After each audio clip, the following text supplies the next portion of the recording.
Hello students, आज हम science question paper solve करेंगे 8th स्टैंडर्ड का लास्ट प्रीवियस ईयर 2023 का। यहाँ पर फर्स्ट क्वेश्चन है मल्टीपल चॉइस क्वेश्चन, जिसमें यहाँ पर देखिए first question, in reflection of light ray angle of reflection is 65 degree, then the angle of incidence is.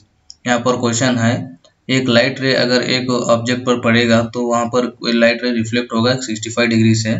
जैसे कि अभी मैं यहाँ पर डायग्राम ड्रा करके बताता हूँ। देखिए ये एक है सरफेस, यहाँ पर हम इस तरह से अगर लाइट रे यहाँ पर डालेंगे तो ये कह रहे हैं ये 65 डिग्री एंगल से ये फॉल होगा यहाँ पर। तो यहाँ पर ये कुछ एंगल से इसे रिफ्लेक्ट होगा। ये रिफ्लेक्शन एंगल है 65 डिग्री, ये 65 डिग्री ये रिफ्लेक्शन एंगल है। ये लाइट जो रिफ्लेक्ट होगा इसका एंगल है ये 65। ये इंसिडेंट एंगल का यहाँ पर एंगल कितना होगा वो पूछ रहे हैं, तो ये एंगल होगा 25 degree. Next second question, the reason for the occurrence of phases of moon. Moon के फेसेस के लिए रीजंस क्या क्या है? तो उसके लिए रीजन है the shadow of the earth covers only a part of moon's surface, जो कि है option C. Next third one, dentist always use concave lens to examine the teeth of patients because image is larger than the object. क्योंकि dentist जो है दांतों के checkup करने वाले जो होते हैं वो क्या है, कॉन्केव लेंस यूज करते हैं, क्योंकि उन्हें छोटा ऑब्जेक्ट जो है कॉन्केव लेंस छोटे ऑब्जेक्ट को बड़ा ऑब्जेक्ट में कन्वर्ट करता है, इसीलिए वो क्या है कॉन्केव लेंस यूज करते हैं dentist, option B. Next fourth is, asteroids are found in between these two planets.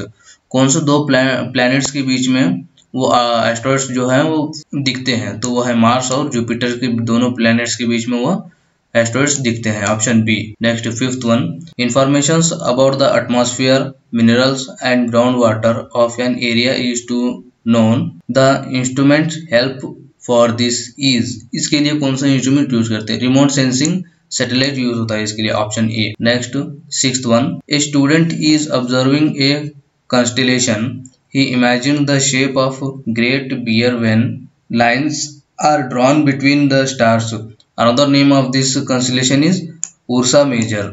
यहाँ पर ऑप्शन डी होगा इसका answer.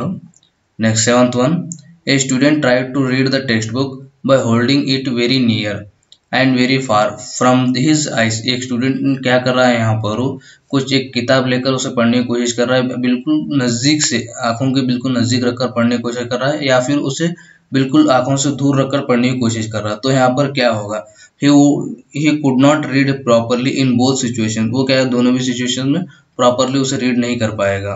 The distance of your suggested eyes, तो उसके लिए कितने प्रॉपर डिस्टेंस होनी चाहिए? तो यहाँ पर आंसर है 25 सेंटीमीटर। 25 सेंटीमीटर के डिस्टेंस पर अगर हम रखेंगे तो वो एक सुटेबल डिस्टेंस है हमें पढ़ने के लिए। Next eighth one, this natural phenomena is exhibited by dispersion of light. Dispersion of light से एक नेचुरल फिनोमिना कौन सा होगा? रेनबो फॉर्म होगा वहां से, option D. Next, identify the combustible material in the following. Combustible material कौन सा है हमें पता है, वुडन लॉग, यानी जो कि लकड़ी है वो कंबस्टिबल होगी, option C. The substance which does not show electrical conductivity in the following, वो है चॉकपीस। चॉकपीस में इलेक्ट्रिकल कंडक्टिविटी नहीं होगी, इलेक्ट्रिसिटी पास नहीं होगी, option D. Next 11th one, identify this phenomenon. यहाँ पर एक पिक्चर दिया गया है, इसमें हम क्लियरली देख सकते हैं ये पेड़ जो हैं वो इस तरफ झुके हुए हैं, यानी कि इधर से हवा बह रही है, तो ये है process storm, option A. 12th one, the substance which burn without the contact of fire at room temperature, the following is white phosphorus. Phosphorus एक ऐसी चीज है जो एयर के कांटेक्ट में आते ही वो बर्न होने लगती है, option D. 13th one, the suitable step taken by you for protection during the rain along with lighting and thundering of the field. उसके लिए हमें बिजली कड़कते समय या पानी बरसते समय हमें कौन से प्रिकॉशंस लेने चाहिए? थंडर यानी कि हवाएं बहते समय हमें कौन से प्रिकॉशंस लेने चाहिए? Squat low on ground and place hands on your knees with your head between the hands. हमें नीचे बैठ जाना है और अपने सर को अपने पाँव के बीच रखकर अपने दोनों हाथों से ढक लेना है, ये काम हमें करना है इस सिचुएशन में, option C. Next 14th question, a teacher in a laboratory showed some process to clarify the types of combustion, right pair observed by the students। Student से राइट पेयर कौन सा ऑब्जर्व होगा? ये matrix and rapid combustion, option D. 15th one, the organelle which helps to store weights or useful substances in a plant cell are called vacuoles. Option D. Next 16th one.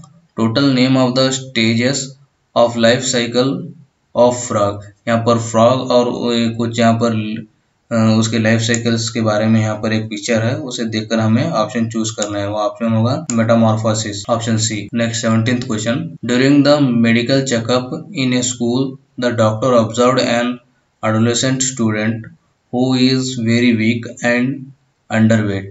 A good suggestion doctor may give him to is to eat a balanced food. एक school में क्या है, एक बच्चा क्या है, बहुत ही week है और उसका वेट बहुत ही कम है, तो डॉक्टर उसे क्या सजेशन करेंगे, एक बैलेंस्ड फूड लेने के लिए सजेस्ट करेंगे। Option next 18th question. Student P argues that addition of XX chromosomes results in a boy. Student Q argues that addition of XY chromosomes result in a boy. Write one among the following related this. एक P और Q यानी कि दो students हैं, वो कह रहे हैं XX क्रोमोसोम मिलेंगे तो बॉय होगा, और एक स्टूडेंट्स कह रहा है कि XY क्रोमोसोम मिलेंगे तो बॉय होगा। तो इसमें करेक्ट ऑप्शन है, आंसर है option B, only Q is correct. Q जो लड़का है वो और एक लड़का जो है वो सही बोल रहा है, option B. 19 environmental specialist suggest farmers not to use more chemical fertilizers and pesticides because it causes water and soil pollution. इसलिए हमें पेस्टिसाइड्स को ज़्यादा यूज़ नहीं करना है अपने खेतों में, क्योंकि ये सॉइल पोल्यूशन और वाटर पोल्यूशन करता है, option A. Next 20 question number 20। Local people observe the addition of some tablets to drinking water tanks by corporation officers when inquired the process was named as chlorination of water, option A. Next 2 marks questions. Question number 21. List out any 4 factors responsible for air pollution. Air pollution के कोई 4 factors बताइए, यहाँ पर question है। First one, the burning of fossil fuels, industrial emission, indoor air pollution, wild Fyers and microbial decaying process. ये कुछ examples हैं जिसके एयर पोल्यूशन के लिए कारण होते हैं। Next question number 22। Write any 2 secondary sexual characteristics of boys. Sexual characters लिखना है हमें बॉयज के sexual character, secondary sexual characters वो है includes facial and chest hair, increased body hair and pelvic build clock of rounded hips and upper body cutter built and ability of rotate muscle and the faster rate of than female. Muscle mass क्या होता है, ज्यादा female के मुकाबले में ज्यादा बढ़ता है। Next 23 question number. What are the precautionary step to taken to protect yourself if you are outdoors when an earthquake does strike. अगर आप बाहर हैं तो आप अगर एक भूकंप आया तो आपको क्या क्या प्रिकॉशन लेने हैं वो बताने हैं, यहाँ पर वो लिखने हैं। देखिए यहाँ पर first precaution, stay away from the outer walls, आपको दीवारों से दूर रहना होगा। Windows, fire places and hanging objects, जो लटकते हुए कुछ चीज होगी या फिर आग होगी या फिर विंडो होगा या फिर दीवार होगी, उससे आपको दूर रहना है। फिर दूसरा प्रिकॉशन है, when you are outdoors go to in open area away from the trees, telephone poles and buildings and stay there. आपको एक खुली जगह में जाकर ठहरना है, झाड़ के नीचे नहीं ठहरना है। टेलीफोन फोर्स की वायर्स की जो टेलीफोन के वायर्स होते हैं वहां पर नहीं ठहरना है, आपको खुली जगह में जाकर ठहरना है। Next question number 24। How water extinguishers fire explain. Water extinguishers के बारे में यहाँ पर हमें लिखना है। Water extinguisher helps in extinguishing the fire as water helps in cooling the combustible material so that its temperature is brought below the ignition temperature. उसका temperature वो लो करते हैं, एक बर्निंग मटेरियल का टेम्परेचर, कंबस्टिबल मटेरियल का temperature वो low करते हैं। नेक्स्ट यहाँ पर क्वेश्चन है कि यहाँ पर draw the diagram incident and reflected ray falls on smooth surface के ऊपर फॉल करेंगे तो उसका डायग्राम आप बता। देखिए ये इंसिडेंट रे है, ये रिफ्लेक्टेड रे है। यहाँ पर ये स्मूथ सरफेस है, ये सरफेस के ऊपर एक रे इंसिडेंट कर रहा है फिर रिफ्लेक्ट हो रहा है, इस लाइन को हम नॉर्मल कहेंगे। ये डायग्राम आपको ड्रा करना है अगर ये क्वेश्चन आएगा तो। Next question number 26। Person A stored the food in iron can and person B in tin can whose decision is right।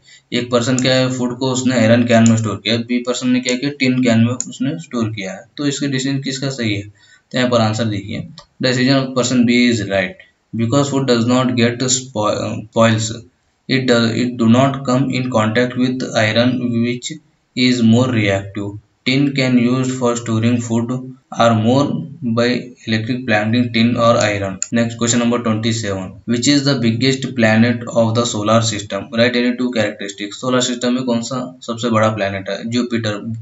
Jupiter is the biggest planet of the solar system. उसके characteristics क्या क्या होंगे? Jupiter is covered in swirling cloud strips. It has big storms like the Great Red Spot, which has been going for hundreds of years. Jupiter is the gas giant and does not have a solid surface. ये उसके characteristics हैं. यहाँ पर next diagram question क्या है? Draw the diagrams of a animal cell and label the following parts given below. यहाँ पर एक एनिमल सेल को ड्रॉ करना है और फॉलोइंग पार्ट्स जो है cell membrane, cytoplasm, vacuoles and the part which controls the activities of the cell, ये पर ड्रॉ करना है. तो यहाँ पर मैंने एक डायग्राम ड्रॉ किया है और उसके नेम्स लिखे हैं यहाँ पर.